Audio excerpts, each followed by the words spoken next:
안녕하세요. 저는 양치기 소년 같은 시어머니의 충격적인 비밀에 인생이 바뀐 30대 여자입니다. 저희 시어머니가 얼마나 대단하신 분이냐면요. 좀 길어질 것 같으니까 집중해서 제 이야기 잘 들어주세요. 먼저 저는 친정 부모님이 모두 돌아가셨다는 말씀부터 드려야 할 것 같네요. 어머니는 제가 초등학교도 들어가기 전에 교통사고로 돌아가셨어요.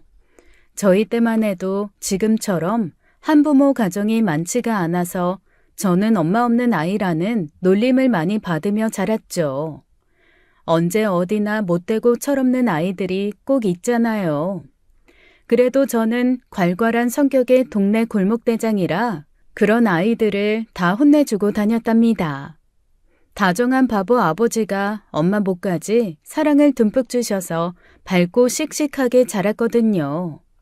그런데 그런 아버지마저 저 28살 때 췌장암으로 갑자기 돌아가셨어요.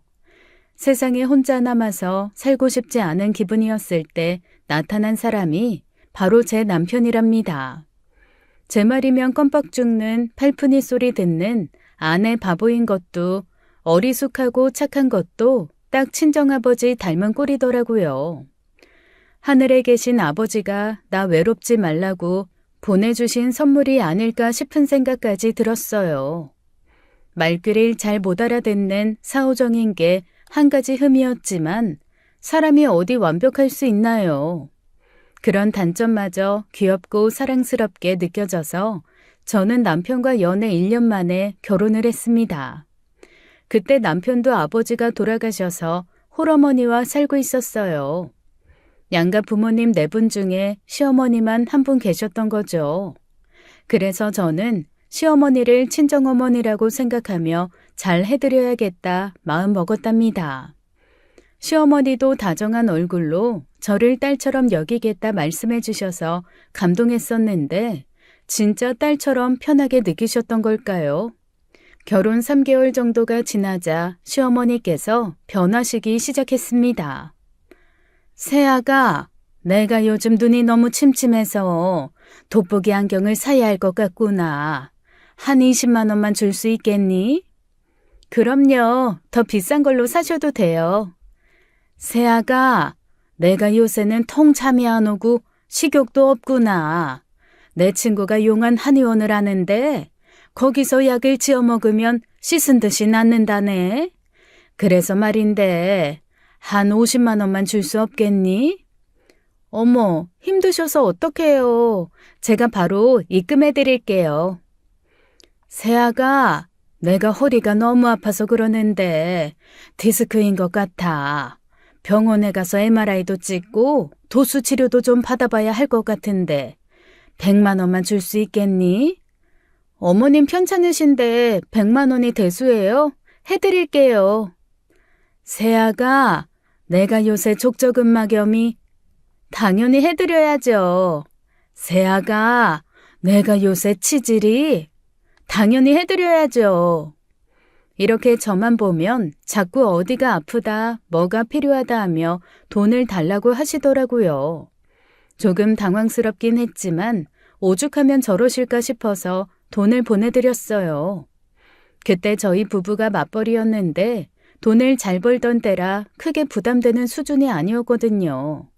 그리고 우연히 친구분들이랑 대화하시는 걸 들었는데 누가 뭐 해줬더라 하는 자식 자랑들을 많이 하시더라고요.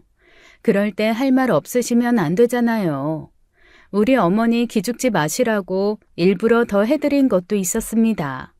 그런데 이런 일이 너무 잦아지니까 나중에는 새아가 소리만 들어도 살짝 두렵더라고요. 온몸 여기저기가 돌아가면서 아프다고 하시니 건강이 많이 안 좋으신 것 같아서 걱정도 많이 되고요. 자기야, 어머님 건강검진 한번 시켜드려야 하는 거 아니야? 아프신 데가 많아도 너무 많은 것 같아. 뭐라고? 우리 자기 어디 아프다고? 어디야? 어디? 누가 감히 우리 마누라 아프게 했어? 아유, 또 사람 말 못 알아듣네. 나 말고 시어머니, 당신 키워주신 친엄마. 건강검진 언제 시켜드렸어? 아, 결혼 전에 나랑 같이 가서 했으니까 한 5개월 됐나? 그때 대학병원에서 정밀 검사 받느라고 돈이 얼마나 많이 들었다고. 근데 별 이상 없으셨어. 의사 선생님도 자기가 본 60대 중 가장 건강하다고 하셨는걸. 그래? 5개월 사이에 몸이 그렇게 나빠질 수도 있나? 어머, 혹시 무슨 사고 같은 거 당하신 거 아니야? 자식들 걱정할까봐 말씀은 못하시고 혼자 발만 동동. 뭐 똥? 자기 똥 마렵다고? 그럼 화장실 갔다 와. 내가 아까 변기 깨끗하게 소독 싹 해놓고 방향제도 칙칙 다 뿌렸어. 아니, 똥이 아니고. 됐다. 네 똥 굵다. 말도 제대로 못 알아듣는 남편이 칭찬 바르는 강아지처럼 저를 보는데 말문이 막히더라고요. 아들 자식 키워봐야 다 소용없다더니 남편은 정말 무심한 아들이었어요. 그래서 저는 내가 아들 몫까지 더 열심히 어머님을 챙겨야겠다 다짐했답니다. 그런데 한 번은 시어머니께서 앞니가 너무 아프다며 뽑고서 임플란트를 해야 한다고 하시더라고요. 근데 이는 최대한 치료해서 써야지 함부로 뽑는 게 아니잖아요. 과잉 진료하는 이상한 치과에 속으셨나 하는 걱정이 들더라고요. 그래서 치과에 같이 가보자고 했더니 한사코 괜찮다며 거부하시는 거예요. 평생 다니던 잘하는 치과의사 선생님이 하신 이야기니까 그냥 돈만 보내주면 본인이 알아서 하겠다고요. 너무 걱정스러웠지만 아직 저랑 같이 병원까지 가긴 부담스러우신가 보다 하는 마음에 돈을 보냈어요. 그런데 그 후로 열흘 정도가 지났을 때 마침 시누이의 생일이었어요. 저희는 생일이면 온 가족이 모여 생일 파티를 했기 때문에 오랜만에 호텔 레스토랑에 모였죠. 떡에 갈비에 돌게장까지 맛있게 드시는 어머님을 보니 흐뭇하더라고요. 그러다가 퍼뜩 임플란트 생각이 든 저는 깜짝 놀라서 어머니의 접시를 빼앗았어요. 어머님, 이거 드시면 안 돼요. 치아 괜찮으세요? 잇몸 아프지 않으세요? 저 따라서 아예 이호우 한번 해보세요. 당신 갑자기 왜 그래? 어머니 웃겨드리려고 그러는 거야? 어머니, 이렇게 딱딱한 거 드시면 안 돼. 임플란트 하신 지 얼마 안 되셨잖아. 아니, 당신은 대체 뭐 하는 거야? 죽같이 부드러운 음식 나오는 곳으로 예약했어야지. 헐, 맞다. 내가 그 생각을 미처 못했어. 어머니, 이거 절대 드시지 마세요. 다들 무슨 소리 하는 거예요? 엄마가 임플란트를 했다고요? 네, 지난주에 하셔서 아직 많이 불편하실 텐데 제가 미처 신경을 못 썼어요. 죄송해요. 엄마같이 치아 튼튼한 사람이 임플란트를 왜 해요? 우리 엄마 타고난 건치라 충치도 잘 안 생기는데 작년에도 동네에서 건치 어르신으로 뽑혔었는데 정말요? 그럼 이가 갑자기 그렇게 안 좋아지신 거예요? 정밀검사 받아보셔야 하는 거 아니에요? 여보, 이럴 때가 아니야. 우리 당장 종합병원에. 아이고, 아니야. 나 괜찮아. 나 임플란트 안 했어. 그게 무슨 말씀이세요? 당장 하셔야 한다고 해서 제가 200만 원 보내드렸잖아요. 시어머니는 이가 마법처럼 갑자기 다시 괜찮아졌다는 둥, 병원에서 엑스레이가 바뀐 것 같다는 둥, 어차피 그 임플란트 색깔이 마음에 안 들었다는 둥 횡설수설 하시더라고요. 그럼 돈은요? 하고 묻고 싶었지만 사정이 있으셨나 보다 하고 그냥 넘어갔습니다. 하지만 이때부터 저는 어머님이 조금씩 의심스럽기 시작했어요. 그러고 보니 어디가 아프다고 하신 것들 다 말만 들었지 실제로 아파하시는 건 한 번도 못 봤거든요. 아무래도 돈이 필요해서 꾀병을 부리시는 것 같았어요. 그렇게 수년이 흐르는 동안 이런 일이 수차례 반복되니까 저도 이제 내성이 생기더라고요. 시어머니의 꾀병을 바로 낫게 해드리는 방법을 발견했거든요. 새아가, 내가 요새 귀가 잘 안 들리는데 보청기를 좀 사야 할 것 같구나. 그래서 말인데 한 400만 원만 좀. 어머, 어머님 귀가 잘 안 들리세요? 지난번에 뵐 때까지만 해도 괜찮으셨는데 어쩌다가 그러셨어요. 그러게 말이다. 나이 들면 이렇게 몸이 하루하루가 달라요. 정말 그런가 봐요. 제가 크고 잘하는 이비인후과 아니까 저랑 같이 가세요.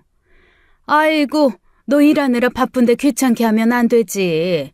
우리 동네에도 유명한 곳 있으니까 돈만 주면 그냥 혼자 후딱 갔다 오마. 아니에요. 안 그래도 남편이 자꾸 말을 못 알아들어서 보청기나 해줘야 하나 알아보고 있었거든요. 간 김에 남편 것도 같이 하고 좋죠. 아니, 젊은 애가 보청기는 무슨. 진짜 이상해요. 제가 발을 동동 그랬더니 그걸 똥으로 듣고는 똥 마렵냐고 하더라고요. 어릴 때 별명이 사오정이었다는데 진짜예요? 하하, 아유, 걔 아직도 그러니? 어릴 때부터 유명했지. 아니, 그게 문제가 아니라 나 혼자 병원 갈 수 있대도. 어머님 귀 안 들리는 게 얼마나 위험한 건데요. 혼자 걷다가 차 소리 같은 거 못 듣고 사고 날 수도 있는 거란 말이에요. 무슨 일이 있어도 저랑 꼭 같이 가세요. 난 정말 괜찮다니까. 혼자 갈 수 있다니까. 근데요, 어머님. 제가 지하철 아니라 엄청 작게 말하고 있었거든요. 이거 다 들리세요? 저희 남편보다 훨씬 더 잘 들으시는 것 같아요. 그러니? 귀가 그새 다 나았나 보네. 나 이제 아주 쌩쌩하니까 같이 병원 안 가도 되겠다. 어머, 벌써 다 나으신 거예요? 어머님, 축하드려요. 어느덧 4년차 프로 며느리가 된 저는 이런 식으로 얼렁뚱땅 넘어가는 능력을 키웠답니다. 시어머니의 병은 참 이상했어요. 제가 병원을 같이 가자고 하면 씻은 듯이 바로 나으셨거든요. 여기서 더 발전한 저는 소득공제를 해야 하니 병원 가시면 현금 영수증을 뽑아와 달라 병원에서 일하는 지인이 있으니 잘 부탁한다고 연락해 놓겠다는 버전으로 대답을 바꿔보기도 했어요. 이럴 때도 어머님은 갑자기 몸이 괜찮아지셨다며 흐지부지 넘어가시더라고요. 병원을 제가 같이 갈 수 없거나 병원에 가셨던 사실을 확인할 수 없을 때만 병이 심해지곤 했어요. 그럴수록 어머님께서 진짜 아프신 게 아니었다는 확신과 함께 저의 의심은 더 깊어져만 갔습니다.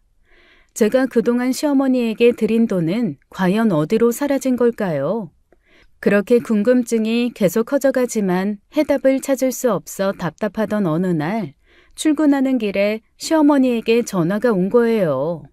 출근길 지옥철 속 사람들 사이에 힘들게 끼어있던 저는 조용히 소리 죽여 전화를 받았습니다. 어머님, 좋은 아침이에요. 안녕히 주무셨어요?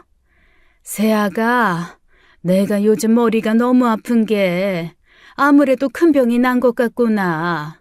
병원 가서 검사도 하고 입원이라도 하면 돈이 많이 들 텐데 100만 원 정도만 미리 보내줄래? 어머, 머리가 그렇게 아프시면 큰일인데요. 안 되겠어요. 제가 병원 모시고 갈게요. 너 회사는 어쩌고? 요즘 계속 야근하느라 정신없이 바쁘다면서. 그냥 나 혼자 갔다 오면 돼. 좀 바쁘긴 하지만 그냥 연차 내면 돼요. 어머님께서 편찮으신데 지금 회사 일이 대순가요? 제가 이따 오후에 어머님 댁으로 모시러 갈게요. 너 곧 승진도 앞두고 있다면서. 이럴 때 빠지면 안 되지. 아유, 내가 주책이다. 두통약이나 먹으면 될걸. 늙으니까 괜히 엄살만 많아지고 그래. 그러지 말고 저랑 같이 병원 가세요. 괜찮다니까. 네 목소리 들으니까 벌써 다 나은 것 같다. 신경 쓰지 말고 일해라. 그렇게 말씀하시기에 저는 이번에도 또 돈이 필요하셔서 아프다는 핑계를 대셨나 보다 생각했어요. 모른 척 그냥 드릴 수도 있었지만 그때는 집에 일이 생겨서 진짜 돈이 궁하던 시기였거든요. 제가 힘들다는 내색을 안 해서 어머님은 전혀 모르셨을 테지만요. 너무 힘들 때라 저도 예민해서인지 돈 달라는 이야기만 하시는 어머님이 야속하기도 했습니다. 그리곤 회사 일이 너무 바빠서 정신없이 일하다 보니 까맣게 잊어버리고 있었죠. 그런데 2주일 정도가 지났을 때였어요. 중요한 회의를 하고 나와 보니 남편에게 부재중 전화가 14통이나 와 있는 거예요. 저희 남편은 너무 둔해서 탈이지 절대 호들갑 떠는 성격이 아니거든요.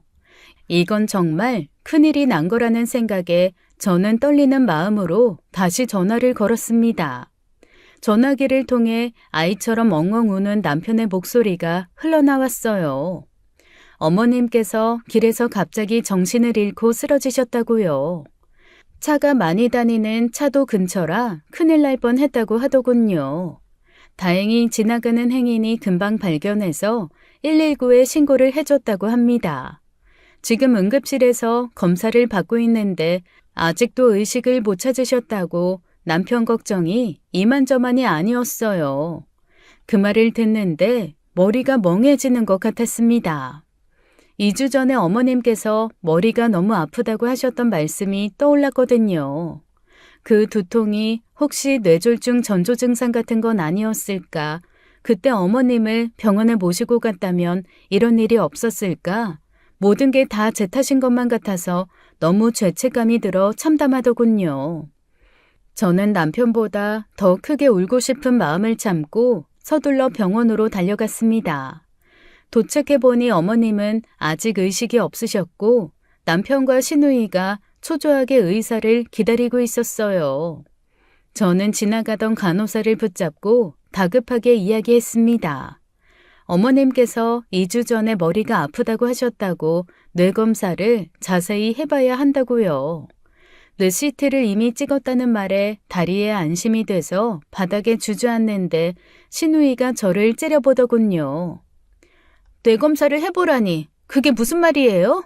우리 엄마가 언니한테 아프다고 했었어요? 네, 머리가 아프다고 병원 갈 돈이 필요하다고 하시더라고요.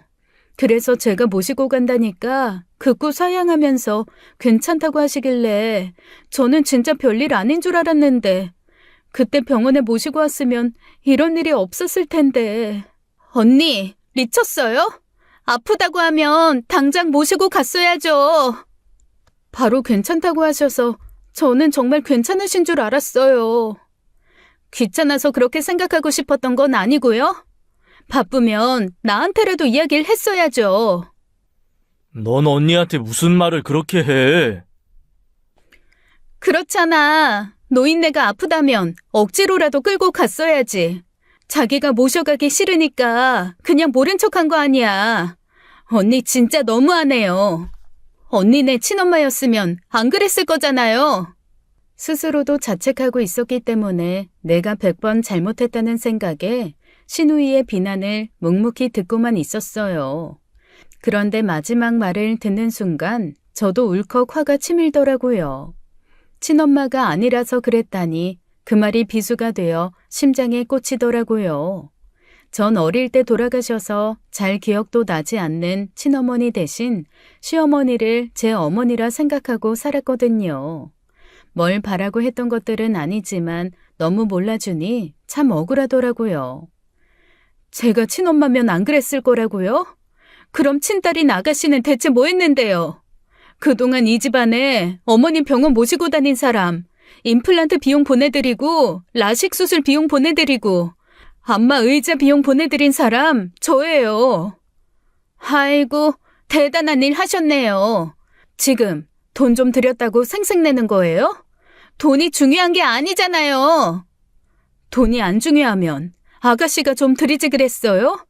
아가씨랑 오빠는 얘기해봤자 잔소리만 한다고 매번 저한테 전화하셨다고요. 한 달에 2-3번은 어디가 아프다, 병원 가야 한다면 돈 보내달라고 하셨어요. 그렇게 보내드린 돈이 지금까지 얼마나 되는 줄 알아요? 우리 엄마가 진짜 그랬어요? 아가씨는 신경도 안 썼으니 모르겠죠. 그래서 임플란트 비용 보내드렸더니 임플란트는 하지도 않으시고 라식 수술 비용 보내드렸는데 그냥 계속 안경만 쓰고 다니세요. 하도 이상해서 제가 같이 병원 가드리겠다고 하니까 갑자기 다 나았다고 괜찮다고 하시더라고요. 그때 깨달았어요. 그 돈을 병원비로 쓰는 게 아니라 다른 데 쓰시는 거구나.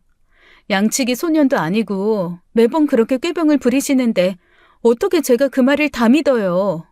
아니, 저한테 말을 하지 그랬어요. 저는 하나도 모르고 있었어요. 아가씨는 뒤늦게 취업해서 혼자 돈 모으고 살기 힘든 거 아니까 일부러 얘기 안 했어요. 그래서 뒤에서 열심히 챙긴 건데 친엄마가 아니라 그랬다는 말은 너무 상처네요. 당신 고생한 거 다 알지. 정말 고맙고 미안해. 시끄러워. 이게 다 당신 때문이야. 아가씨, 저는 어머님 거짓말 다 알아도 2번 중에 1번 정도는 그냥 모른 척하고 돈 보내드렸어요. 오죽하면 저러실까 싶어서 용돈 삼아 쓰시라고 드렸다고요. 근데 아가씨 오빠가 이번에 저 몰래 주식 투자하다가 5천만 원이나 날렸어요. 그래서 이번엔 어머님 돈 달라는 말씀에 선뜻 내할 수가 없더라고요. 왜냐면 진짜로 돈이 없었거든요. 네, 그래서 돈 못 해드려서 너무너무 죄송하네요. 쌓였던 말을 다 하고 나니 서러움이 터졌는지 눈물이 나더라고요. 저는 응급실 그 사람 많은 곳에서 저도 모르게 소리내어 펑펑 울고 말았습니다. 어머님에 대한 죄송함, 내가 왜 그랬는지 아는 자책감, 그래도 이건 아닌데 하는 억울함까지. 그 모든 감정이 제 안에서 소용돌이 치는 것 같았거든요. 그런 저를 보고 어쩔 줄 몰라 하던 아가씨가 제 옆에 앉아 저를 끌어안고 같이 울더라고요. 내가 잘못했어요. 언니가 나보다 더 우리 엄마 더 잘 챙겨준 거 나도 원래 다 아는데. 엄마 저러고 있는 거 보고 너무 놀라서 나도 모르게 실언했어요. 나도 너무 미안해. 내가 해야 하는 일 당신이 대신하고 있는 거 알면서도 바쁘다는 핑계로 모른 척했어. 이번에 돈 사고 친 것도 그렇고 내가 진짜 죄인이다.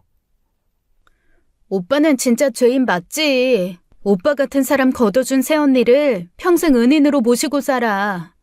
언니, 나도 사실 내가 엄마한테 소홀한 거 잘 알아요. 근데 그거 인정하기 싫어서 언니 탓을 하고 싶었나 봐요. 난 왜 이렇게 나쁜 딸일까요? 나도, 난 아들로서도 남편으로서도 오빠로서도 엉망진창이야.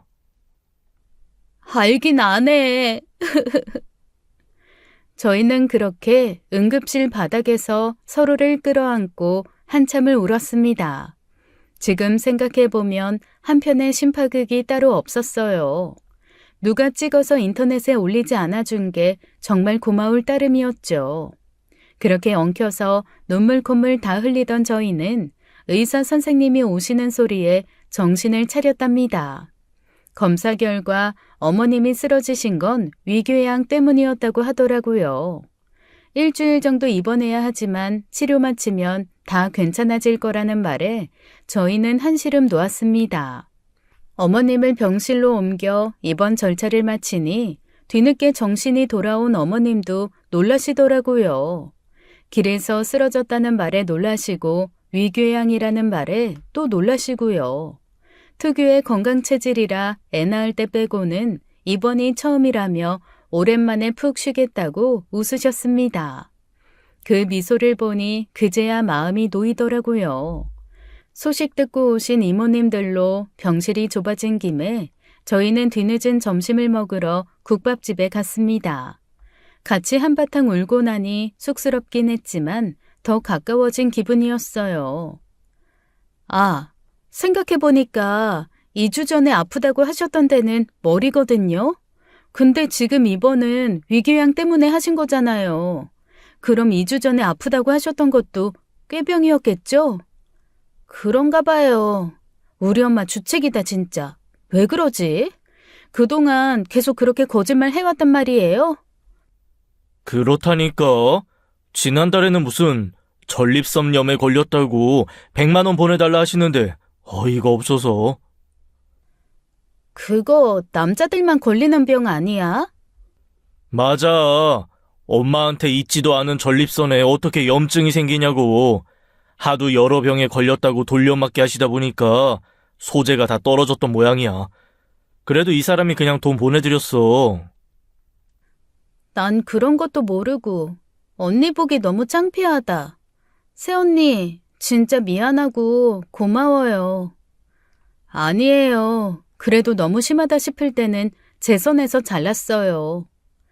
근데 병원 가는 게 아니면 그 돈은 대체 어디에 쓰시는 걸까요?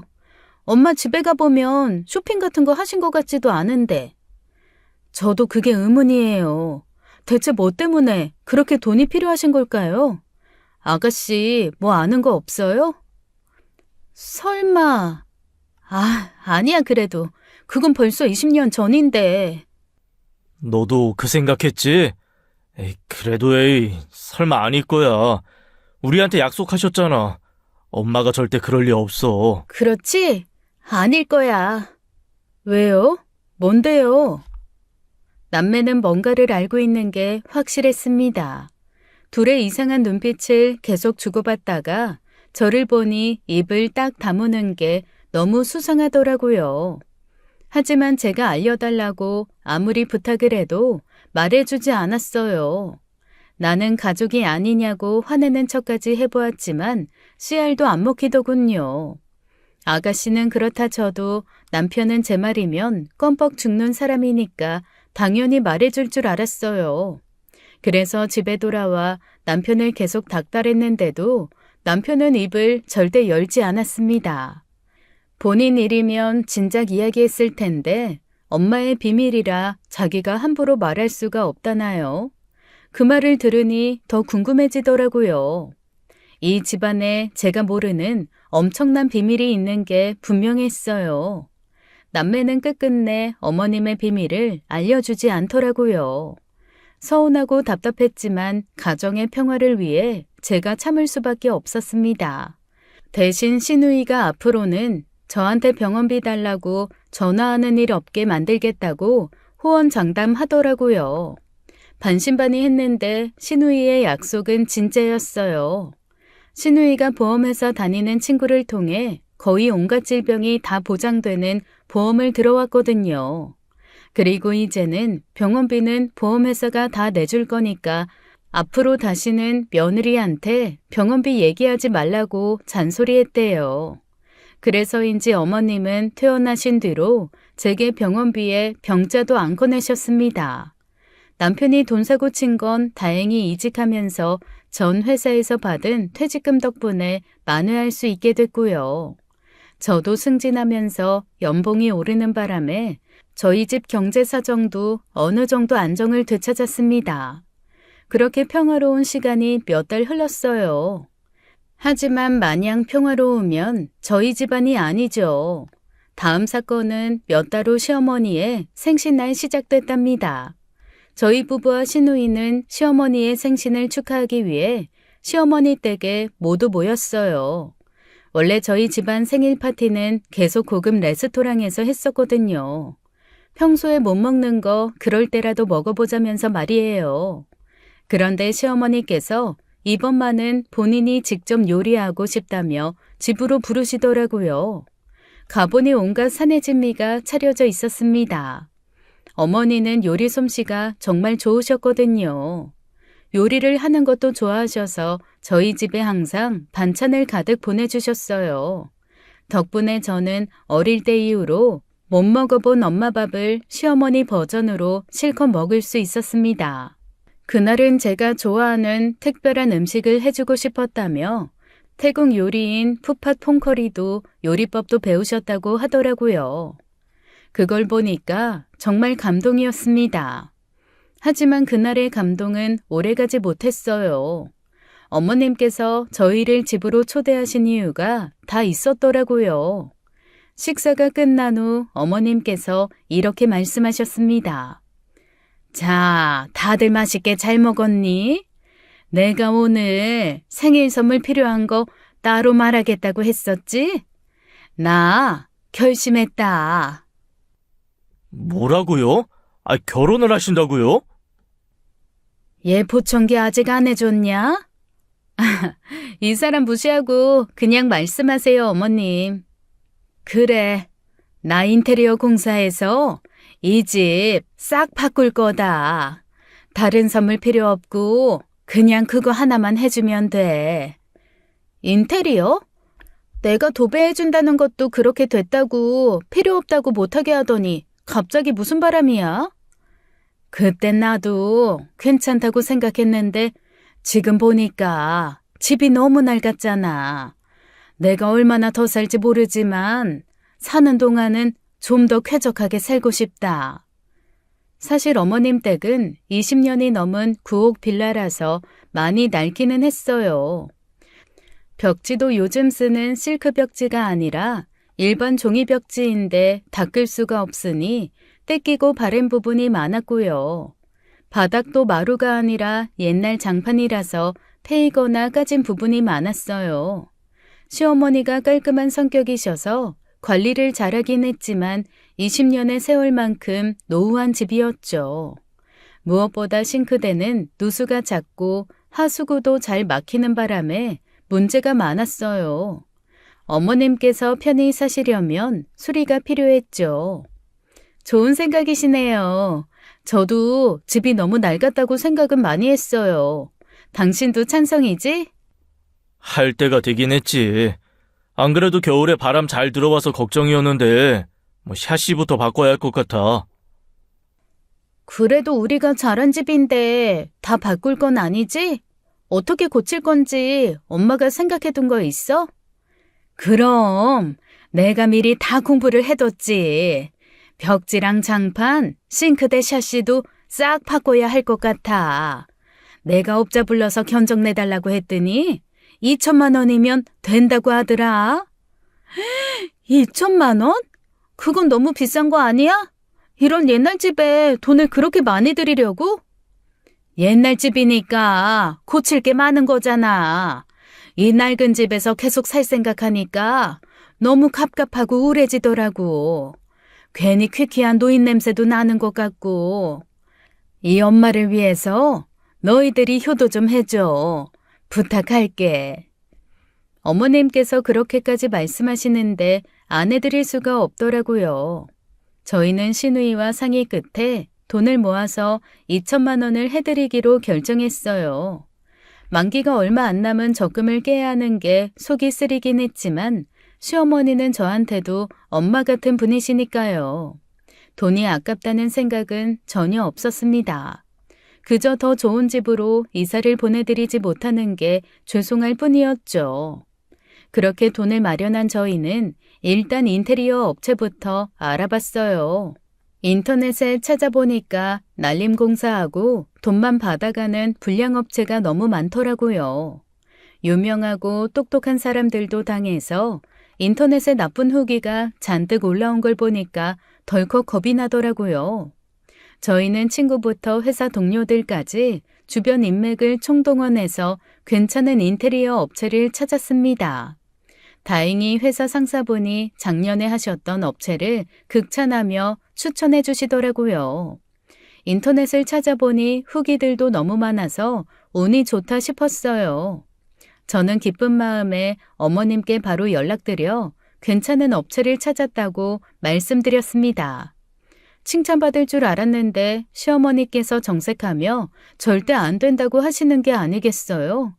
본인이 잘하는 사장이 있다고 반드시 그 사장한테 공사를 해야 한다고요. 저는 이상한 업체가 너무 많아서 잘 알아보고 해야 한다고 말씀드렸지만 어머님은 고집을 꺾지 않으시더라고요. 그냥 돈만 주면 본인이 다 알아서 하겠다는 말씀만 반복하셨습니다. 이때부터 다시 느낌이 쎄하더라고요. 전화를 끊은 저는 걱정되는 마음에 남편과 시누이를 다시 호출했어요. 시어머니께서 하신 이야기를 전했더니 남편과 시누이도 저처럼 어이없어 했습니다. 순진한 시어머니께서 능글맞은 사기꾼 업자한테 속아 넘어간 건 아닐까 걱정이 되더라고요. 저희는 다 같이 시어머니 댁을 찾아갔습니다. 하지만 어머니는 고집을 꺾지 않으시더라고요. 그래서 저희는 할 수 없이 그럼 그 인테리어 업자를 저희가 한번 만나보겠다고 했죠. 직접 만나서 이야기해보고 믿을 만한 사람 같으면 그때 돈을 주겠다고요. 그랬더니 시어머니께서 갑자기 노발대발 하시는 게 아니겠어요? 자기가 사기꾼한테나 당하는 그런 바보 같은 사람으로 보이냐면서 왜 자기 말을 못 믿냐면서 말이에요. 순한 시어머니께서 그렇게 화내고 고집 부리시는 건 시집 와서 처음 봤습니다. 하지만 너무 큰 돈이 오가는 일이기 때문에 저희는 고집을 꺾지 않았어요. 그랬더니 시어머니께서 어떻게 하신지 아세요? 아니 글쎄 단식투쟁을 하시더라고요. 너희가 무시하는 게 기분 나빠서 밥이 안 넘어간다고 하시며 끼니를 굶으시는데 어째야 하나 막막했습니다. 그날 점심에 이어 저녁까지 안 드시는 걸 본 저희는 결국 완전히 두 손 두 발 다 들었어요. 결국 저희 어머님이 아는 업자분께 인테리어를 맡기겠다고 약속했습니다. 하지만 어머님께 직접 돈을 드릴 수는 없었어요. 워낙 전적이 많으신 분이었으니까요. 꾀를 낸 저는 시어머니 앞에서 저도 속상하다며 엉엉 울어버렸습니다. 저는 시어머니 생각해서 그러는 건데 그 마음을 몰라주시니 서운하다고요. 결국 마음 약한 시어머니는 업자를 불러 저희에게 소개시켜 주셨습니다. 그분은 동네에서 20년 넘게 일하셨다는 푸근한 인상의 남자분이셨어요. 다른 방법이 없는 저희는 잘해주겠다는 약속을 믿고 계약 후 돈을 그분 계좌로 보내드렸습니다. 보내면서도 이게 맞나 싶어 손이 덜덜 떨렸지만 이미 벌어진 일이라 어쩔 수가 없더라고요. 그렇게 시어머니 댁에 인테리어 공사가 시작됐습니다. 공사 기간 동안 시어머니는 저희 집에서 지내시기로 했어요. 저희는 그동안 어머님과 여행 가려고 휴가를 내려 했지만 시어머니께서 극구 사양하시더라고요. 본인이 바빠서 어디를 갈 시간이 없으시다고요. 저희 생각해서 하시는 말씀인 줄 알았는데 그 말씀은 진짜더라고요. 2주 동안 매일 외출하며 저희보다 더 바쁘게 지내셨거든요. 가끔은 아침에도 출근하는 저희보다도 먼저 나가시는 통에 얼굴 보기가 어려웠습니다. 그렇게 2주의 시간이 흐르고 시어머니께서 인테리어 공사가 다 끝났다는 말씀을 해주더라고요. 예상보다 너무 빨리 끝난 것 같아 의아했지만 저희는 설레는 마음으로 시어머니 댁을 찾아갔어요. 따라라라 러브하우스 노래를 부르며 문을 열었는데 아니 세상에나 집안꼴은 저희가 상상했던 깔끔하고 세련된 모습이 아니더군요. 오히려 공사 전보다 더 지저분하고 엉망진창이었어요. 여기저기 울어서 개판인 벽지와 사이즈도 맞지 않아 군데군데 맨바닥이 드러나는 더 개판인 장판. 심지어 싱크대 새 걸로 바꾼 게 아니라 다이소에서 파는 것 같은 허접한 스티커 벽지만 붙여놨더라고요. 깔끔하기나 하면 몰라요. 재단을 이상하게 해서 삐뚤빼뚤 하더라고요. 누가 봐도 나 5,000원짜리예요 라고 쓰여있는 싸구려 재질이었습니다. 창문은 샤시를 바꾸긴커녕 뽁뽁이만 엉성하게 붙여놨고 말이에요. 이게 대체 뭐예요? 어머님, 그 업자한테 사기 당하신 거 아니에요? 세상에, 그 사람은 집을 이따위로 해놓으려고 2천만 원을 달라고 했단 말이야? 엄마, 당장 그 아저씨 번호 불러. 내가 연락해서 따져야겠어. 그냥 따지는 정도가 아니라 이 정도면 고소를 해야지. 어머니, 그 가게 어디예요? 지금 당장 찾아가야겠어요. 안 돼. 가긴 어딜 가. 나는 마음에 드는데 왜 그래? 정신 차려, 엄마. 이거 2천만 원짜리야. 아니다. 그냥 소송이 아니라 경찰에 신고부터 하자. 이거 이 정도면 신고감이야. 안 돼. 신고든 연락이든 절대 안 돼. 왜냐면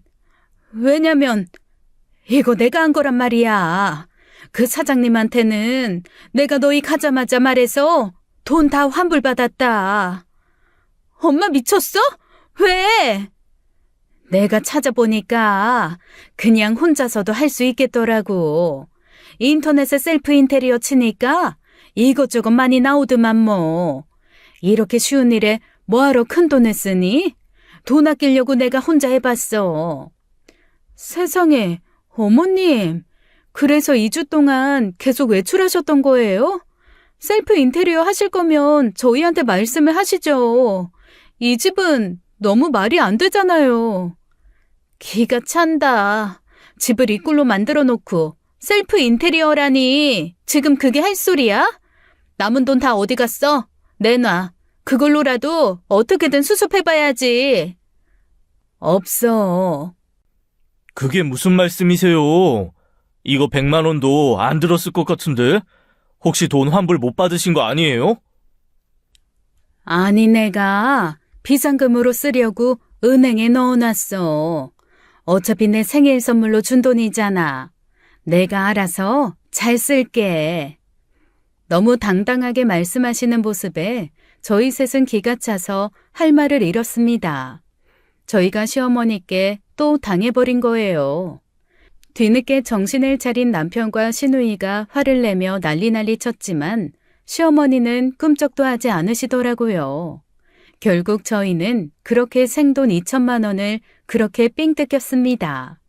대체 2천만 원을 어디에 쓰시려고 그러시는 걸까 너무 궁금했는데 나중에야 알게 된 진실은 놀라웠어요.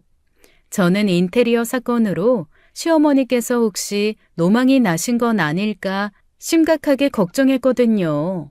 집 고치는 걸 알아볼 게 아니라 아예 병원을 알아봐야 되는 건 아닐까 싶어서요. 답을 도저히 알 수 없으니 혼자 별의별 상상을 다 하게 되더라고요. 혹시 웬 제비한테 물려서 돈을 뜯기고 있는 건 아닐까? 이상한 사이비 종교에 빠져서 돈을 갖다 바치는 게 아닐까? 보이스피싱에 당해서 빚쟁이들이 쫓아다니는 건 아닐까 하고요. 그런 일이 아니고서야 어머님의 돈이 다 어디로 가겠냐고요. 밤새 고민하며 혼자 끙끙대던 저는 날이 밝자마자 남편을 깨웠습니다. 둔한 남편도 잠을 설쳤는지 눈밑이 퀭하더라고요. 내가 생각을 좀 해봤는데 말이야. 요즘 어르신들 대상으로 하는 사기 범죄가 너무 많잖아. 어머님, 혹시 그런 데 당하신 거 아니야? 갑자기 그게 무슨 소리야? 아니, 생각을 좀 해봐. 어머님이 무슨 옷을 사거나 가방을 사는 것도 아니잖아. 검소하신 분이 돈을 대체 어디다 쓰시는 거냐고. 이건 분명히 무슨 범죄에 휘말린 거야. 아이, 그럼 우리한테 이야기를 하셨겠지. 혼자서 해결해 보려고 전전긍긍 하고 계신 거 아닐까? 당신은 어떻게 생각해? 뭐 짚히는 거 없어? 사실은 이야기를 해야 하나 말아야 하나 계속 고민했는데 이쯤 되니 말해야겠다. 사실 어머니 젊으셨을 때 도박에 빠지셨어. 말도 안 돼. 고스톱도 칠 줄 모르는 어머님께서 도박을? 칠 줄 모르는 게 아니라 한번 손대면 또 빠질까봐 아예 안 하시는 거야. 우리 엄마 유명한 꾼이었어. 거미손 여사. 설마. 근데 왜 거미손이야? 8개의 손을 가진 거미처럼 손놀림이 빠르다고. 그렇게 도박하다 빚져서 고향 논밭까지 팔아먹었거든. 다시는 안 하겠다고 아버지랑 우리한테 약속하면서 서울로 이사 온 거였는데, 혹시... 설마. 설마는 늘 사람을 잡지. 안 돼. 그 순진하고 어리숙해 보이던 시어머니가 거미손 여사님이었다니. 저는 시어머니의 충격적인 과거에 소름이 돋았습니다. 이건 흡사 마더 테레사 수녀님이 왕년에 칠공주파였다는 급의 반전이잖아요. 걱정하던 저희 부부는 결국 주말에 날 잡고 시어머니를 미행해보기로 했습니다. 저는 반드시 시어머니의 진실을 알아야만 했어요. 전날 미리 어머님께 전화드려 내일 뭐 하시냐고 여쭤봤을 때는 그냥 집에서 쉬신다고 하시더라고요. 어머님이 저희한테 거짓말을 하신 게 아니길 빌고 빌며 아침부터 어머님 집 앞으로 운전해서 갔습니다. 들킬까봐 차도 어제 미리 렌트까지 해놨죠. 그런데 저희가 도착하자마자 집을 나서는 시어머니가 보이더라고요. 차에서 내린 저희는 서둘러 어머님 뒤를 따라갔어요. 동네 시장으로 들어가시는 모습이 보이더라고요. 잠깐 실망할 뻔했던 저는 다시 희망을 되찾았습니다. 그냥 집 앞에 장 보러 가는 거면 쉰다고 하신 게 거짓말은 아니잖아요. 그런데 웬 가게 안으로 들어간 시어머니께서 천막을 걷고 장사 준비를 하시더라고요. 그곳은 시장 안에서 떡볶이를 파는 작은 분식 포차였습니다. 떡을 떼고 오뎅을 꼬치에 꽂으며 능숙하게 준비하시는 게 한두 번 해보신 모습이 아니었어요. 저희는 너무 놀라서 그 모습만 멍하니 바라보고 있었습니다. 시어머니께서 왜 시장에서 일을 하시는 걸까요? 시어머니 앞으로 나오는 연금과 자식들이 보내는 용돈을 합치면 한 달에 200만 원 정도 되거든요. 큰 돈은 아니지만 혼자 지내시기엔 충분하다고 생각했는데 돈이 부족했던 걸까요? 걱정과 근심으로 시어머니를 지켜보고 있는데 그렇게 1시간쯤 지났을까 떡볶이집 사장인 듯한 분이 오시더라고요. 그분은 저희 어머님과 반갑게 인사를 하시더니 주머니에서 10,000원짜리 한 장을 꺼내주셨어요. 시어머니는 떡집, 과일가게, 기름집을 거치며 그런 식으로 일을 돕고는 돈을 조금씩 받으시더라고요. 어머님께서 저희 몰래 시장에서 아르바이트를 하고 계신 게 분명했어요. 저렇게까지 돈이 필요한 이유가 뭘까요? 왠지 어머님에게 배신감을 느낀 저희는 선뜻 다가가지 못하고 그냥 집으로 돌아왔습니다. 역시 다시 도박에 손을 대신 게 분명하다는 생각이 들었거든요. 그날 밤 자려고 누웠는데 눈물이 주르륵 흐르더라고요. 어릴 때 돌아가신 친정엄마를 대신해서 시어머니를 정말 친어머니처럼 믿고 따랐거든요. 어머님도 저를 친딸처럼 아껴주신다고 생각했고요. 근데 이렇게 저희를 속이고 도박을 하고 계실 줄은 꿈에도 몰랐던 거예요. 믿었던 만큼 실망도 컸습니다. 그날 밤도 걱정으로 잠을 설친 저는 날이 밝자마자 다시 어머님 댁을 찾아갔어요. 이번에야말로 정말 다 터놓고 따질 생각이었죠. 아침 일찍 찾아갔는데도 어머님은 이미 집에 안 계시더라고요. 배를 누르다가 포기하고 돌아가는데 버스 정류장 앞에서 버스를 타고 계신 시어머니가 보였습니다. 그리고 손에는 커다란 검은 봉투가 들려 있었어요. 이번에는 진짜 도박장을 가시는 건가? 저 봉투 안에는 혹시 현금이 들어있는 건가 싶더라고요. 저희는 차를 바짝 붙여서 버스 뒤를 따라갔습니다. 버스는 시어머니 댁에서 멀지 않은 어느 시골 마을로 들어가더라고요. 남편이 보더니 서울로 이사 오기 전 어렸을 때 오래 살았던 동네라고 알려주었어요. 시어머니는 그 동네에서 내리셔서는 허름한 안쪽 골목길로 들어가셨습니다. 저희도 바로 차에서 내려 몰래 시어머니 뒤를 따라갔어요. 남편은 예전에 다니던 도박하우스에 가시는 것 같다며 분노로 목소리를 떨더라고요. 하지만 저는 반대로 마음이 점점 냉정해지더군요. 확실한 현장을 잡아야 한다는 생각에 일단 지켜보자고 하며 시어머니를 계속 따라갔습니다. 그렇게 한참을 걷던 시어머니께서 마침내 어느 낡은 주택 안으로 들어가셨어요. 멀찍이서 지켜보던 저희도 그 집 앞으로 조심스럽게 다가갔어요. 도박하우스라기엔 조금 이상했는데 그때 안에서 시어머니와 어떤 여자분의 목소리가 들려왔습니다. 아유, 정말 왜 자꾸 찾아오는 거야? 이러지 좀 말라니까. 돈이 생겼는데 어떻게 안 오니? 여기 봐. 오늘은 진짜 왕건이야. 이러면 내가 너무 부담스럽다고. 자꾸 이러면 나 너 못 봐. 돈 이야기를 하며 아웅다웅 하는 소리를 들으니 여기가 빼박 도박 현장이구나 싶더라고요. 화가 나서 문을 박차고 들어가려는데 어린아이 목소리가 들렸습니다. 투정을 부리는 듯 앙앙 우는 소리가 나더니 시어머니가 다시 나오시는 소리가 들렸어요. 놀란 저희는 도망치려 했지만 멀리 가지 못하고 옆집 문 앞에 얼어붙어 버렸습니다. 곧 시어머니가 나오시고 뒤따라 나오신 분은 어머님 또래의 여자분이시더라고요. 그분은 도망치듯 나오는 시어머니의 팔을 붙잡고는 봉투를 가져가라며 내미셨어요. 제발 이거 가져가. 지금까지 쓴 돈만으로도 차고 넘쳐. 너도 어려운 거 다 아는데 내가 어떻게 계속 이걸 받니? 아유, 어렵긴. 내가 얼마나 잘 사는데. 우리 애들이 다 효자들이라 용돈을 하도 많이 줘서 나는 돈이 남아 돌아요. 그러니까 이거 받아서 욕이 난댔어. 이제 보니 두 분은 싸우시는 게 아니더라고요. 여자분은 시어머니 손에 봉투를 쥐어주려 하시고 시어머니는 안 받으려고 한사코 거절하는 모습이었어요. 이게 대체 무슨 일인지 영문을 모르는 저희 부부는 그 모습을 멍하니 보고 있었습니다.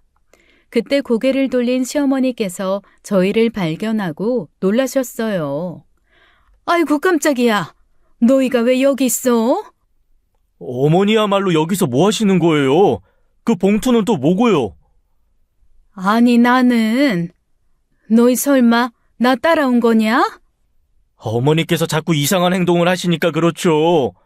저는 또 도박이라도 하시나 싶어서. 너 설마 자식들한테 말도 안 하고 일해왔던 거야? 그게 무슨 말씀이세요? 저희 어머니께서 뭘 하셨는데요? 내가 하긴 뭐래. 아무것도 아니니까 빨리 따라오기나 해. 너희 차 어딨니? 잠깐만, 가지 마요. 내가 할 말이 있어요. 앞장선 시어머니가 빨리 가자며 저희를 재촉하셨지만 여자분이 제 외투자락을 꼭 잡고 막으셨어요. 간절해 보이는 얼굴을 보니 발길이 떨어지지 않더라고요. 저희 부부가 따라가지 않고 우물쭈물하자 시어머니는 난감한 듯 혼자 가버리셨습니다. 저희는 친구분을 따라 그 집 안으로 들어갔어요. 낡고 초라한 집 안에는 어린아이가 누워서 TV를 보고 있었더군요. 저희는 아이에게 어색하게 인사를 하고는 마루에 걸터 앉았습니다. 마루 위 검은 봉지 안에는 사과가 잔뜩 들어있었어요. 어머니께서 가져오신 봉지였습니다. 내가 정말 너무 미안해서 자네들 볼 면목이 없어. 젊은 사람들 바쁜 거 알지만 혹시 오해하고 있을까봐 너무 걱정돼서 잡았어. 자네 어머니 도박 같은 거 하는 거 아니야. 그럼 아까 그 봉투는 뭔가요? 이건 자네 엄마가 우리를 도와주려고 주고 간 거야. 괜찮다는데 매번 이렇게 와서 돈을 주고 가. 그러셨군요. 혹시 두 분이 어떻게 아는 사이세요? 고등학교 동창이라 어릴 때 아주 친했어. 결혼하면서 연락이 끊기다시피 했는데 작년에 우리 아들 부부가 사고로 갑자기 죽어가지고 내가 어린 손녀를 혼자 키우게 됐거든. 갈 곳이 없어서 여기저기 연락을 했는데 자네 엄마가 아는 분한테 부탁해서 우리를 이 집에 살게 해준 거야. 그러면 저 아이가... 맞네. 내 손녀딸이야. 그런데 심장에 선천적인 기형이 있어서 수술을 계속 받아야 하고 약값도 아주 많이 들지. 그래서 집도 땅도 다 팔고 여기까지 오게 된 거라네. 그러면 저희 어머니가 돈을 가져다 주시는 건 저 아이 때문이군요. 응, 내 사정이 안타까워 보였는지 치료비에 보태라면서 계속 돈을 갖다 주더라고. 내가 형편이 어려워서 갚지 못할 거라는 걸 뻔히 알면서도. 저희는 아무것도 몰랐어요. 시어머니가 나쁜 일에 휘말리신 건 아닐까 걱정했는데. 그런 거 절대 아니라네. 그런데 나 때문에 괜히 자식들이랑 사이가 틀어질까봐 걱정이야. 내가 앞으로는 한 푼도 안 받을 테니까 어머니 너무 미워하지 말게나. 자네 어머니는 정말 천사 같은 사람이거든. 저희는 손에 봉투를 돌려주시려는 어머님 친구분을 겨우 뿌리치고 그 집을 나왔어요. 차를 타려고 걸어오는데 코끝이 찡해지더라고요. 어머니는 그동안 사정이 어려운 친구분을 돕고 계셨던 거예요. 그것도 모르고 도박이나 하실 거라고 의심했으니 정말 부끄러운 일이었죠. 차에 타서야 서로의 얼굴을 마주본 저희 부부는 피식 웃었습니다. 저렇게 착한 어머님을 두고 대체 무슨 상상을 했던 건지 어이가 없었거든요. 저희는 바로 차를 운전해서 시어머님 댁으로 갔습니다. 시어머니는 소파에 앉아 저희를 기다리고 계셨어요. 얼굴에는 긴장한 기색이 역력했죠. 저희가 화를 낼까봐 걱정하고 계신 게 분명했습니다. 어머님, 먼저 내 이야기부터 들어라. 그동안 너희한테 계속 거짓말해온 건 정말 미안해. 하지만 나도 그럴 수밖에 없는 사정이 다 있었어. 저희도 알아요. 친구분께 이야기 다 들었습니다. 아이 치료비가 부족해서 도와주고 계셨다면서요. 왜 저희한테 말씀 안 하셨어요? 말하면 같이 도와드렸죠. 그럴까봐 말 안 한 거야. 너희 착한 거 아니까 더 발벗고 나서서 도와주려고 할까봐. 너희한테 부담 주고 싶지 않았다. 하지만 어머니가 아끼는 친구분이면 저한테도 소중한 분이에요. 저도 돕게 해주세요. 정말 고맙구나. 예전에 우리 집이 돈이 없어서 내가 학교를 못 가게 됐을 때 그 친구 부모님이 도와주셨어. 우리 아버지 수술 받으실 때 급하게 치료비가 필요했는데 그때도 도와주셨고, 난 그래서 그분들 은혜를 꼭 갚고 싶었단다. 그러셨군요. 저는 어머님이 다시 도박을 시작하신 줄 알고 가슴이 철렁했었어요. 새아가가 그걸 어떻게? 네가 말했니? 내가 끊었다고 했잖아. 난 한다면 하는 사람이라고. 괜히 며느리 앞에서 과거까지 밝혀지고 이게 무슨 망신이야. 죄송해요. 제가 정말 큰 실수했어요. 그래, 우리 서로 같이 실수했으니까 쌤쌤으로 치자꾸나. 하하, 좋아요. 대신 앞으로는 절대 거짓말 안 하고 서로 솔직해지기예요. 그 뒤로 어떻게 됐냐고요? 저희 부부는 시누이와 함께 돈을 모아 어머님 친구분의 손녀 수술비를 지원해 주었답니다. 조금 큰 금액이긴 했지만 어머님의 은인을 돕는다 생각하니 하나도 아깝지 않았어요. 많은 고비를 넘겼지만 그 아이는 잘 자라고 있습니다. 시어머니와 친구분도 여전히 건강히 잘 지내시고요. 그런데 저는 바뀐 게 조금 있어요. 그 뒤로 사회복지일에 관심이 생겨 알아보다가 자격증을 따서 지금은 사회복지일을 하고 있거든요. 일반 회사에 다닐 때보다 월급은 줄었지만 보람은 몇백 배라 정말 잘한 선택이라고 생각합니다. 누군가를 돕는다는 건 비우면 비울수록 더 채워지는 일이더군요. 그래서 저는 앞으로도 저희 어머님에게 배운 가르침을 잘 실천하며 살려고요. 옛말에 악한 끝은 없어도 선한 끝은 있다라는 말도 있잖아요. 다들 저희 시어머니처럼 착하게 사셔서 복 받으시길 바랄게요. 그럼 지금까지 제 이야기 들어주셔서 감사합니다. 지금까지 사연 읽어주는 남녀였습니다. 끝까지 시청해주신 여러분 감사드리며